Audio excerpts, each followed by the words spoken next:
तमसो मा ज्योतिर्गमय मृत्योर्मामृतं गमय।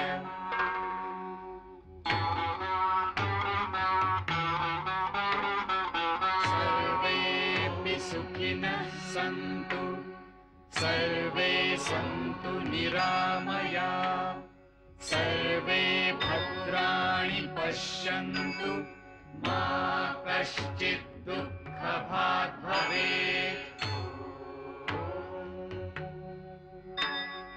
द्यौः शान्तिः शान्तिः अन्तरिक्ष शान्तिः शान्तिः पृथिवी शान्तिः शान्तिः आपः शान्तिः शान्तिः ओषधयः शान्तिः शान्तिः वनस्पतयः शान्तिः शान्तिः विश्वे देवाः शान्तिः कामः शान्तिः शान्तिः क्रोधः शान्तिः शान्तिः ब्रह्म शान्तिः शान्तिः सर्वः शान्तिः शान्तिः शान्तिरेव शान्तिः शान्तिः सामः शान्तिरेधि। यतो यत समीहसे ततो नु अभयं कुरु शन्नः कुरु प्रजाभ्यो भयं न पशुभ्यः। सुशान्तिर्भवतु सुशान्तिर्भवतु सुशान्तिर्भवतु।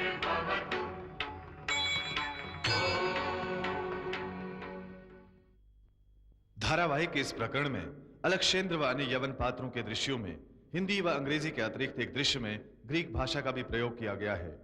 इन this episode of the serial we have made the use of Greek language in a scene of Alexander. English and Hindi has been used instead of Greek for him and other Greek characters in the subsequent scenes.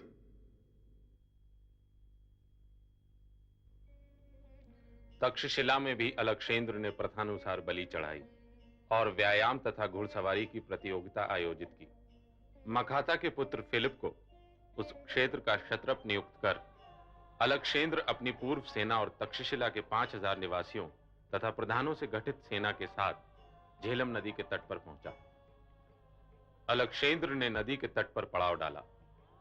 दूसरे तट पर porous अपने हाथियों के झुंड और सेना के साथ उपस्थित था। अलक्षेंद्र अपने स्थान पर टिके रहने की सार्वजनिक घोषणा के साथ साथ सुगम मार्ग की तलाश में जुटा रहा। पोरस की सेना के विरुद्ध प्रत्यक्ष आक्रमण करना उसे असंभव लगा। उसने ठीक पूर्वानुमान किया कि तट पर खड़ा पोरस के हाथियों का झुंड उसकी सेना के घोड़ों को आतंकित कर देगा। अतएव उसने अप्रत्यक्ष और अलक्षित प्रवेश की रणनीति अपनाई। अलक्षेंद्र के शिविर से आगे नदी मुड़ती थी। नदी के मोड़ पर तट से जुड़ा एक कगार था। कगार के सामने नदी में एक टापू था। वो टापू निर्जन और शांत था। टापू पर पौधे, वनस्पति और वृक्षों का घना वन था। इन दोनों स्थानों की प्राकृतिक स्थिति नदी पार करने की दृष्टि से सुगम थी। इसके अतिरिक्त सेना की गतिविधि दूसरे तट से लक्षित नहीं की जा सकती थी। अलक्षेंद्र ने इसी मार्ग से नदी पार करने का निर्णय किया। नदी पार करने का निश्चय करने के पश्चात अलक्षेंद्र ने अपने सेनापतियों से विचार विमर्श किया और योजना बनाई। अलक्षेंद्र के नेतृत्व में उसके अंगरक्षक हेफेस्टियन, पार्डिकस और डिमीट्रियस की अश्वारोही सेना, बैक्ट्रिया, सोग्डिया और स्किंथिया की अश्वारोही सेना, दान के घुड़सवार धनुर्धर, पैदल सेना में क्लोइतोस और कोइनोस की टुकड़ी, कुछ धनुर्धर तथा एग्रियनिया के सैनिक थे। वो तट से पर्याप्त अंतर पर द्वीप और कगार की दिशा में बढ़ा। वो अपनी सेना के संचालन को अलक्षित रखना चाहता था। रात्रि में मूसलाधार वर्षा हुई। पशुचर में शुष्क पर्म भरे गए और उनसे बेड़े बनाए गए। वर्षा के शोर में अलक्षेंद्र की सेना की तैयारी और नदी पार करने के प्रयास का शोर समाहित हो गया। नाव और पोतों का भी पुनर्निर्माण किया जा चुका था। समस्त सेना द्वीप से आगे दूसरे तट के समीप पहुंच गई, परंतु पोरस के संतरियों को इसकी भनक भी नहीं मिली।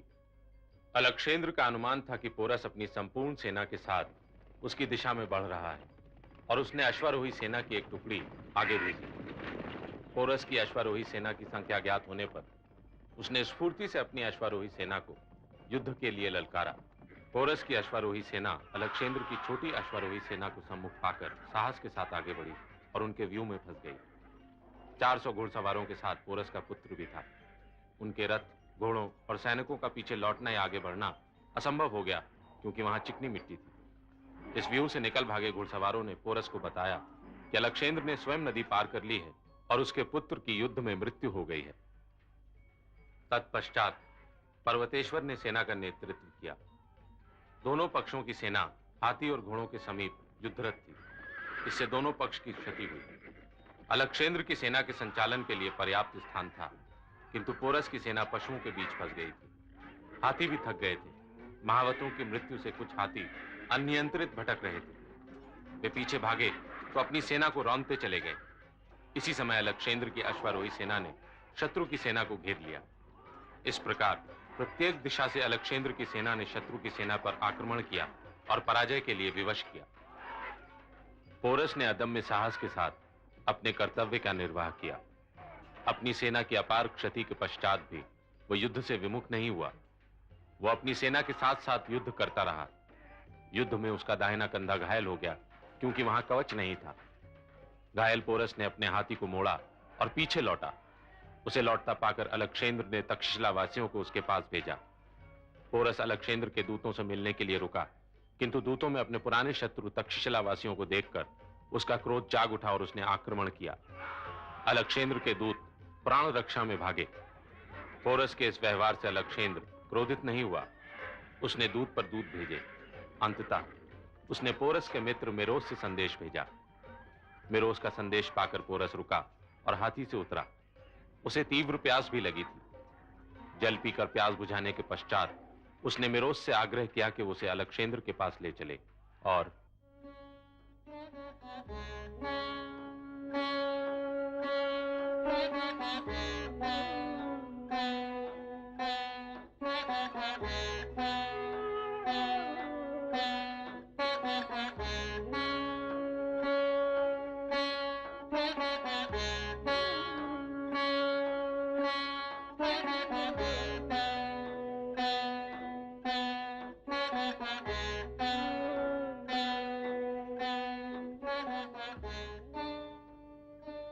O सुतलेस अमे प्रॉस्परस्ताओ सॉय। पोरस, तुम्हारे साथ किस प्रकार व्यवहार किया जाए? जैसा एक राजा दूसरे राजा के साथ करता है अलक्षेंद्र। हो श्रीपे बैसिले हेलेका एमू सुप्रॉस एलेक तेसे अल आयतिसान सियावतो हो एयान सुतलेस। हे पोरस, मैं तुम्हारे साथ ऐसा ही व्यवहार करूंगा, पर मेरे लिए तुम्हें प्रसन्न कर सके ऐसा कोई भी वरदान अपनी इच्छा से मांगो। जो भी मैंने कहा है उसमें सब कुछ समाहित है अलक्षेंद्र। हुसा ऑन आयतिसो एके पांता एन आवतो। दे से प्रॉमिस है तो फिलो एमू। मेरे मित्र पोरस का उपचार किया जाए।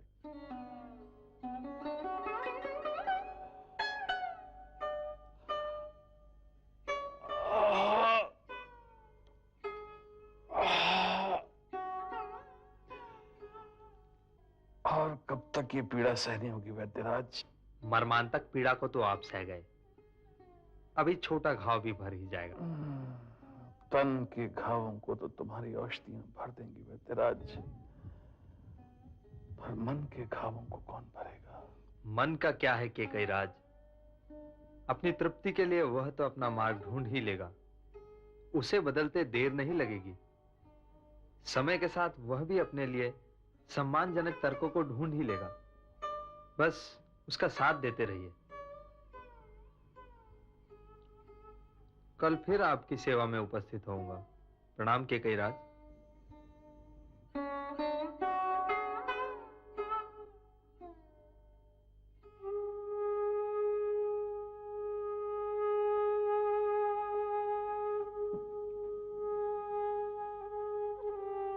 आओ बेटी,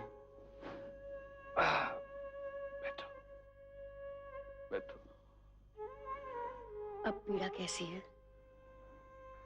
भूलने का प्रयत्न कर रहा हूं बेटी। धनंजय बता रहा था कि आप वीरता से लड़े और अलक्षेंद्र स्वयं आपके स्वागत के लिए आगे बढ़ा था। और जब अलक्षेंद्र ने आपसे पूछा, ओ पोरस, तुम्हारे साथ कैसा व्यवहार किया जाए, तो आपने कहा था, जैसा एक राजा दूसरे राजा के साथ करता है। एक राजा की मर्यादा की रक्षा तो हो गई, पर एक राष्ट्र का मान नष्ट हो गया। बेटी, मरने से डरते थे आप, जो आपने अलक्षेंद्र की अवहेलना नहीं की।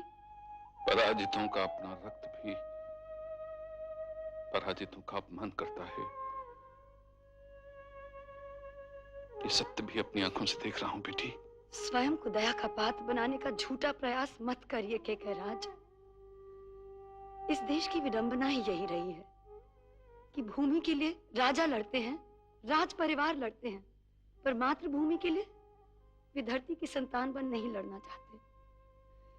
गर्व होता मुझे जो मेरे पिता ने यवन राज से कहा होता, जो व्यवहार इस धरती की एक संतान के साथ होना चाहिए, वही व्यवहार मेरे साथ किया जाए। मेरे पिता युद्ध भूमि से जीवित लौट कर आए, इसका मुझे संतोष है, पर मेरे 2 भाई युद्ध भूमि से नहीं लौटे, उन पर मुझे गर्व है।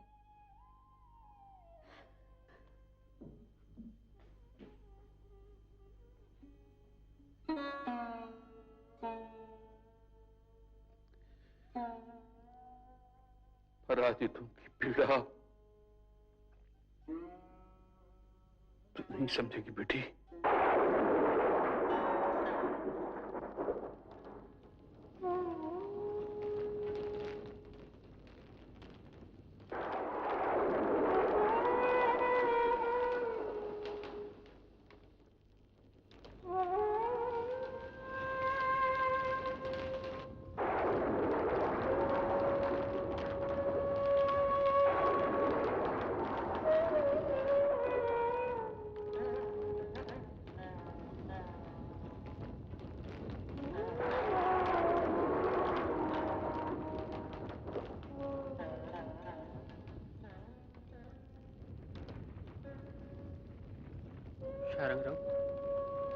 क्या सूचना सही है?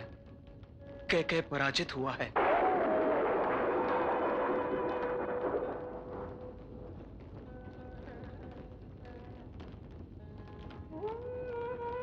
आचार्य कहाँ है? श्रेष्ठी लक्ष्मीपति के यहाँ।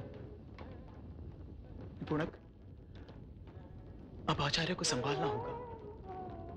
कैकेय के पराजय की सूचना पाकर वे पूरी तरह टूट चुके हैं।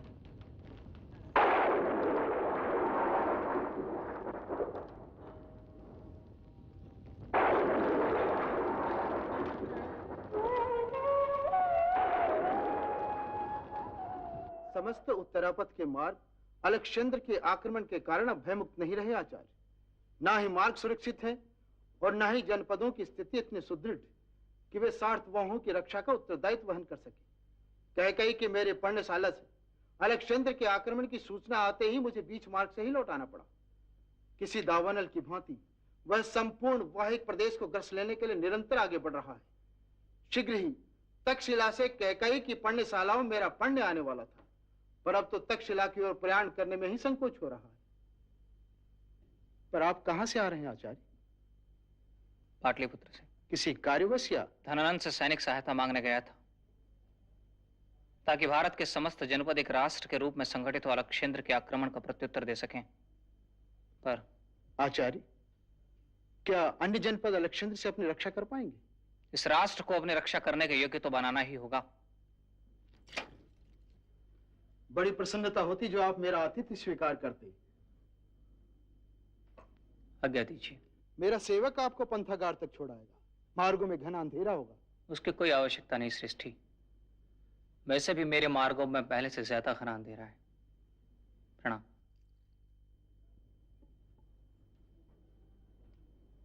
आचार्य, किसी यज्ञ में मेरी आवश्यकता हो तो मुझे अवश्य पुकारना। इस धरती के पूर्वजों के पुण्य शेष रहे तो अग्नि की ज्वाला उठेंगे ही। समस्त राष्ट्र उसकी वेदी होगा। उस प्रचंड अग्नि में क्या क्या समर्पित, क्या क्या स्वाहा कर पाओगे श्रेष्ठी? यदि उस यज्ञ का पुरोहित आचार्य विष्णुगुप्त है तो सर्वस्व वह अवसर भी आएगा सृष्टि।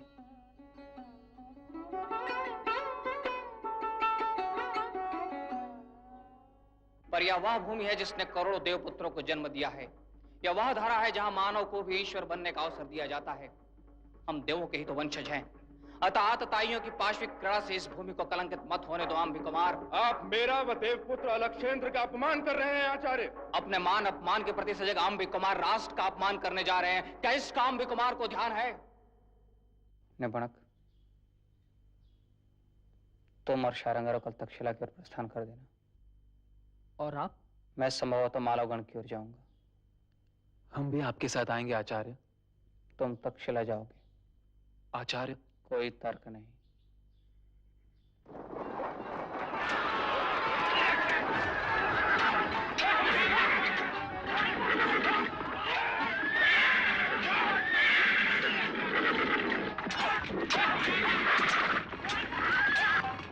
ग्लूचुकायन व निकटवर्ती प्रदेशों पर विजय पा अलक्षेंद्र ने कट गणराज्य की ओर प्रयाण किया।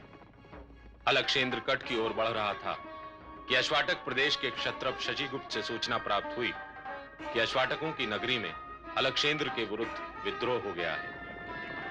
अश्वाटकों ने उनके राज्यपाल की हत्या कर दी। विद्रोह की सूचना पा अलक्षेंद्र ने फिलिपस व टायरेस्पस को विद्रोह के दमन के लिए अश्वाटक प्रदेश की ओर भेज दिया। अलक्षेंद्र कट की ओर बढ़ रहा था।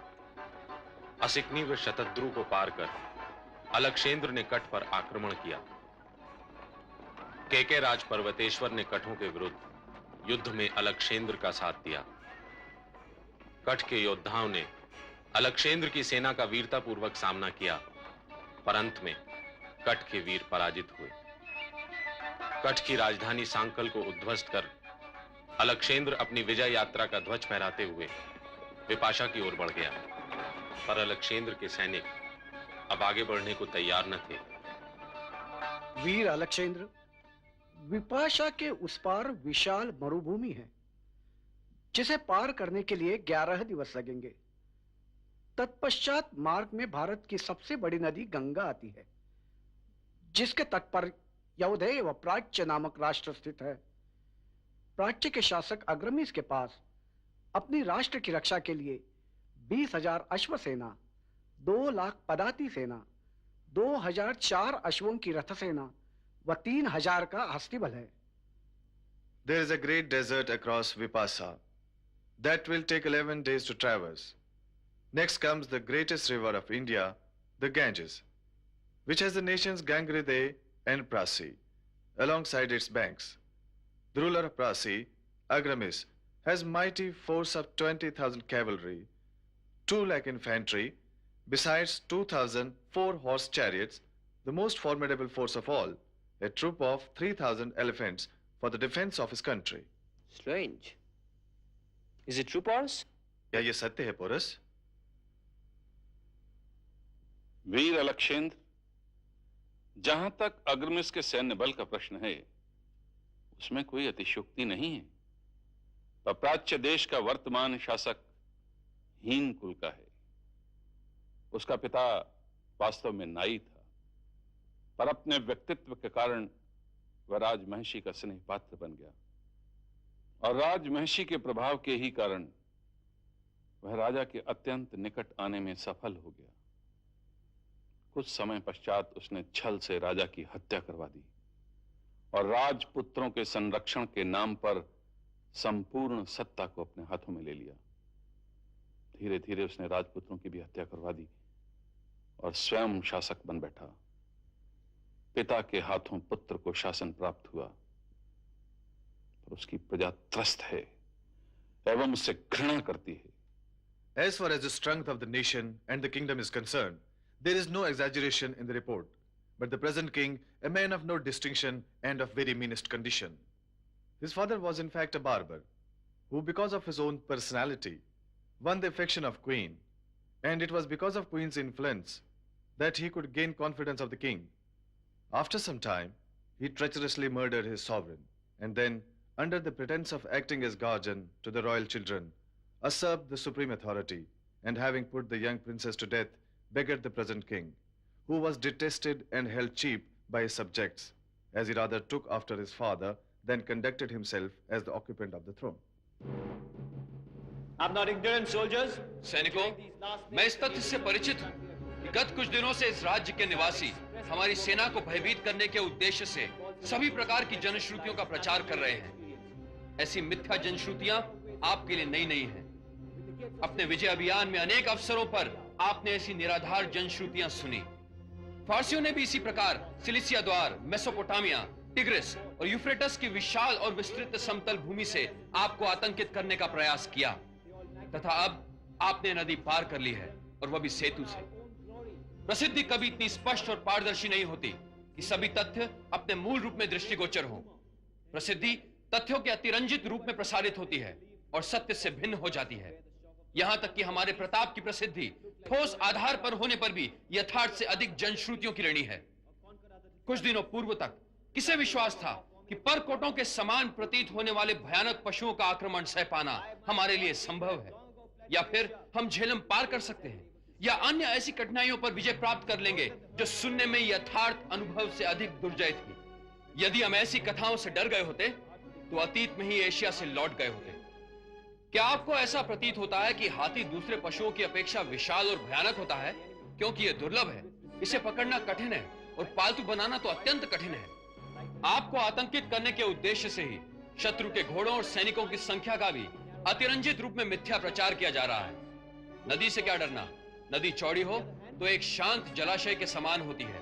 आप जानते हैं कि संकीर्ण तटों के बीच सीमित नदी की पतली धारा का प्रवाह अधिक प्रचंड होता है, और इसके विपरीत धारा चौड़ी होने से प्रवाह मंद पड़ जाता है। अभी से क्या डरना? सारी आशंका तट पर है। शत्रु तट पर हमारी आगमन की प्रतीक्षा में है। मान लेता हूं कि ये जनश्रुतियां सत्य हैं। अब आप मुझे बताएं कि आप भयानक आकार के हाथियों से भयभीत हैं या शत्रुओं की संख्या से? पिछले युद्ध में हम लोगों ने हाथियों की सेना का अनुभव प्राप्त किया। हमारे हथियारों से घायल क्रोधोन्मत्त हाथियों ने अपनी सेना पर ही धावा बोल दिया था। क्या अंतर पड़ता है, आप ही बताएं। यदि उनकी सेना में हाथियों की संख्या पोरस के सेना के समतुल्य हो या 3 सहस्त्र हो, 1 या 2 के घायल होने के पश्चात भगदड़ मच जाती है और वे युद्ध स्थल से भाग खड़े होते हैं। इसके अतिरिक्त यदि 1-2 हाथी का संचालन कठिन कार्य है तो निश्चित ही सहस्त्र हाथियों के एकत्रित झुंड को संचालित करना असाध्य कार्य है। विशालकाय हाथी एक दूसरे की गति को बाधित करते हैं। यद्यपि मेरे पास भी पशु हैं, किंतु मैं स्वयं उनके संबंध में अच्छी राय नहीं रखता। मैं उन्हें युद्ध स्थल में नहीं ले जाता क्योंकि मेरा अटल विश्वास है कि वे शत्रु से अधिक अपने पक्ष को हानि पहुंचाते हैं। संभवतः घोड़ों और पैदल सैनिकों की संख्या आपके भय को बढ़ाती है क्योंकि आप छोटी सेना से युद्ध करने के अभ्यस्त हैं। यह प्रथम अवसर है कि आपका सामना बड़ी सेना से होगा, अतः यह भय स्वाभाविक है। ग्रेनिकस नदी मैसेडोनिया वासियों की अपराजयी शक्ति की साक्षी है। उसने हमारे अदम्य साहस को देखा है। ऐसे ही सिलिसिया फारसियों के रक्त से प्लावित हुई और अर्बेला की भूमि पराजित सेना की अस्थियों से ढक गई। एशिया में विजय प्राप्ति की एक संपूर्ण श्रृंखला के पश्चात आप अब शत्रुओं की अक्षौहिणी सेना की गिनती कर रहे हैं। हमें हेलेस्पोर्ट नदी पार करते समय अपनी छोटी सेना पर विचार करना चाहिए था। आज हमारी सेना में सिंथिया के सैनिक हैं। बॉक्ट्रिया की सैन्य टुकड़ी हमारा साथ दे रही है। दाहन और सैगडियन के नागरिक हमारी सेवा में हैं। अब हमें क्या डरना? हमारी संख्या आरंभिक प्रयाण के समय से अधिक हो गई है, किंतु मैं इस भीड़ पर विश्वास नहीं करता। मैं आपकी शक्ति, हाँ, मैं मैसेडोनिया वासियों की शक्ति पर निर्भर करता हूँ। आपके पराक्रम और बाहुबल से मैं चुनौतियां स्वीकार करता हूँ और निश्चित विजय की योजनाएं बनाता हूँ। आपके सहयोग और साथ से ही मैं युद्ध करूंगा। मैं अपनी या शत्रु की सेना की संख्या की गिनती नहीं करता। मेरा आप सभी से आग्रह है कि आप तत्परता और विश्वास बनाए रखें। हम समर आरंभ नहीं कर रहे, हम उसकी समाप्ति पर हैं। यह हमारे उत्साह और श्रम का आरंभिक क्षण नहीं है। हम सुदूर पूर्व में आ गए हैं। यहीं से सूर्योदय होता है और यहीं समुद्र है। यदि आप सभी ने आलस्य और कायरता को अपने समीप नहीं फटकने दिया तो पृथ्वी की सुदूर सीमाओं पर विजय प्राप्त कर हम विजय उल्लास के साथ मातृभूमि लौटेंगे। किसी मूर्ख किसान के सदृश हम अपने आलस्य के कारण पकी फसल से वंचित नहीं होंगे। इस युद्ध में कुछ भी दांव पर नहीं लगा है। इस विजय से विपुल पुरस्कार मिलेगा, क्योंकि जिस राज्य पर हम आक्रमण करने जा रहे हैं वहां प्रचुर धन और संपत्ति है तथा उनकी सुरक्षा व्यवस्था अशक्त और शिथिल है। मुझे आपकी इतनी प्रशंसा नहीं करनी चाहिए। मैं आपको लूट के लिए प्रेरित नहीं कर रहा हूं। आपको यह अधिकार प्राप्त है। समुद्र द्वारा तट पर बिखेरे धन को अपने साथ अपनी मातृभूमि ले जाने का अधिकार आप रखते हैं। यदि डर के कारण आपने प्रयास नहीं किया और साहस प्रदर्शन से विमुख हुए तो यह दोषपूर्ण कार्य होगा।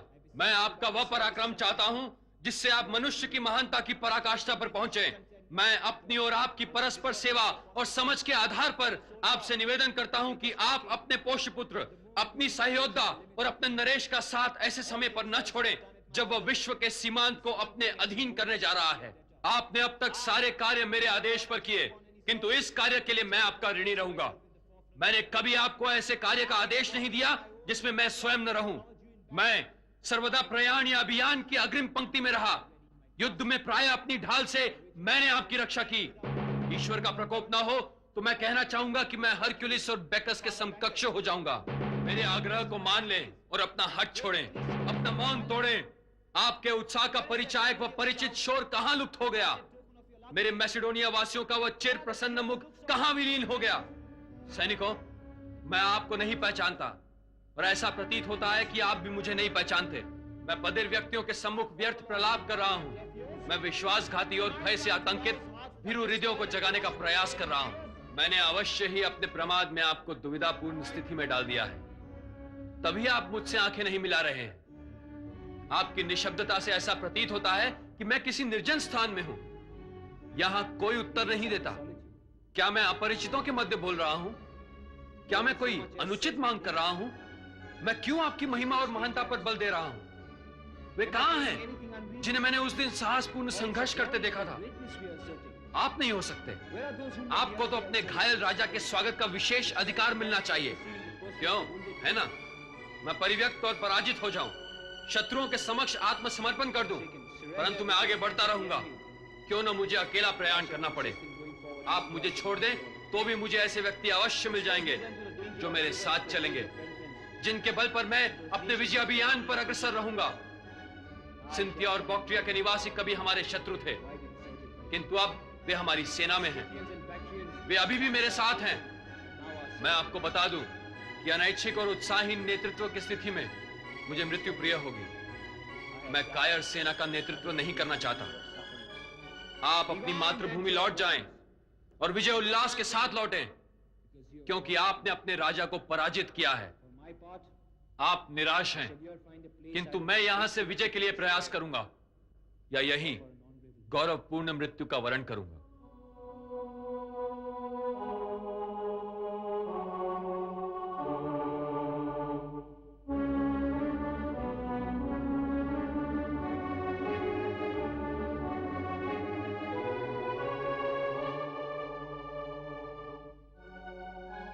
ईश्वर अनिष्ठावान विचार से हमारी रक्षा करे। सैनिक अभी भी आपके प्रति पूर्व सदृश निष्ठावान हैं। वे आपके आदेश पर कहीं भी प्रस्थान करने को तत्पर है। युद्ध है तो उद्यत है, प्राण त्याग कर आपके नाम को इतिहास में अमर करने को प्रस्तुत है। यदि आप अभी भी अपने निर्णय पर अटल है तो शस्त्रहीन, रक्तहीन और विवस्त्र सेना आपकी इच्छा अनुसार आपके पीछे या आगे प्रस्थान करेगी। हम सब किसी प्रकार का स्वांग नहीं कर रहे हैं, हम विवश हैं। मैं आपसे प्रार्थना करूंगा कि आप कृपा पूर्वक हमारी विवशता को धैर्य सुने। आपकी सेना ने निष्ठापूर्वक आपके प्रभुत्व और सौभाग्य का अनुसरण किया है और आपके साथ कहीं भी प्रयाण करने को तत्पर है। परमवीर, आपने अपने कृत्यों से न केवल शत्रुओं को बल्कि अपने सैनिकों को भी अपने वश में किया है। सैनिकों ने मृतात्मा मनुष्य के सामर्थ्य की सीमा तक कष्ट सहा है और पीड़ा झेली है। हमने समुद्र और विशाल भूमि पार की है और उन स्थानों के निवासियों की अपेक्षा हम वहां से अधिक परिचित हैं। हम पृथ्वी की अंतिम सीमा पर खड़े हैं और आप एक पूर्णतया नए क्षेत्र में जाने का उपक्रम कर रहे हैं। आप उस भारत का अन्वेषण करना चाहते हैं जिसे भारतीय स्वयं नहीं जानते। आप गुहा में सांप और वनीले पशुओं के साथ निवास करने वाली जाति को पराजित करने हेतु उत्सुक हैं। इस प्रकार आप सूर्य की किरणों से छिपे क्षेत्र को भी अपने अधिकार में करना चाहते हैं। आप धन्य हैं। आपके जैसी महान आत्मा का यह विचार उदात्त और शोभनीय है, क्योंकि आप अदम्य साहसी हैं, किंतु यह हमारे सामर्थ्य से अधिक है, क्योंकि हम शक्तिहीन हो गए हैं। हमारे रक्तहीन शक्त विक्षत शरीर पर दृष्टि डालें।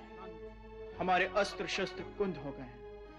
हम ऐसी स्थिति में आ गए हैं कि फारसी वस्त्र धारण करने को विवश है, क्योंकि अपने देश से इनकी आपूर्ति असंभव है। हमने विदेशी वेशभूषा स्वीकार ली है, यह हमारी अधोगति है। हमारे मध्य कितने सैनिकों के पास कवचयुक्त वस्त्र बचा है, कितने सैनिकों के पास घोड़े हैं। यह जांच का विषय है कि कितने अनुचर हमारे साथ हैं और हमारे पास लूट का धन शेष है या नहीं। हमने विश्व विजय किया है, किंतु हम स्वयं सारी वस्तुओं से वंचित हैं। क्या अपनी राजसी सेना को इस विवस्त्र और रक्षित दशा में हिंसक पशुओं की दया पर छोड़ देंगे? बर्बर और असभ्यों द्वारा अतिरंजित रूप में वर्णित पशुओं की संख्या पर पूर्णतया विश्वास न करें तो भी उनकी संख्या पर्याप्त होगी, ऐसा मेरा अनुमान है। यदि आप अभी भी भारत के आंतरिक क्षेत्र में प्रवेश करना चाहते हैं तो क्यों न हम दक्षिण दिशा में प्रयाण करें। यह क्षेत्र विस्तृत और विशाल नहीं है तथा हम शीघ्र ही समुद्र किनारे पहुंच जाएंगे। समुद्र मनुष्यवासी पृथ्वी की प्रकृति प्रदत्त सीमा है। आप गरिमा और ख्याति के लिए क्यों एक वलयाकार परिक्रमा करना चाहते हैं जबकि वह हथेली के नीचे है? समुद्र यहाँ से अत्यंत समीप है, क्यों न हम दक्षिण दिशा में प्रयाण करें। यदि आप भटकने के इच्छुक न हो तो हम आपके सौभाग्य प्रेरित लक्ष्य पर पहुंच गए। राजन, आपकी अनुपस्थिति में सैनिकों से विचार विमर्श करने की अपेक्षा आपके समक्ष इन समस्याओं को रखना मैंने उचित समझा। मेरा उद्देश्य सैनिकों की प्रशंसा प्राप्त करना नहीं है। मैंने उनकी मौन भावनाओं का अभिव्यक्त किया है, अन्यथा आप उनका आर्तनाद सुनते और दुखी होते।